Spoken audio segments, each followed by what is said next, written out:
September 15 Indian genius engineer sir Mokshagundam Visvesvaraya గారి జయంతి. ఈ రోజును ఇండియాతో పాటు శ్రీలంక, టాంజానియా దేశాలు కూడా ఇంజనీర్స్ డేగా జరుపుకుంటాయి. ఆయన గురించి కొన్ని ఇంట్రెస్టింగ్ ఫ్యాక్ట్స్ తెలుసుకుందాం.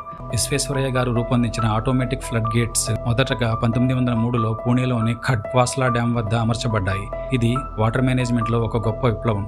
1908లో హైదరాబాద్లో వచ్చిన మూసీ నది వరదల తర్వాత ఆయన రికమెండ్ చేసిన మోడర్న్ డ్రైనేజ్ సిస్టమ్ వరద నియంత్రణను గణనీయంగా మెరుగుపరిచింది. తిరుమల తిరుపతి మధ్య రోడ్ కన్స్ట్రక్షన్ ని ప్లాన్ చేయడంలో ఆయన చాలా ఇంపార్టెంట్ రోల్ ప్లే చేశారు. ఆయన 1915లో బ్రిటిష్ నైట్హుడ్, 1955లో భారతరత్న పొందారు. ఆయన కన్నడ, సంస్కృతం, ఇంగ్లీష్ మరియు పర్షియన్ సహా అనేక భాషలు తెలిసిన పండితుడు.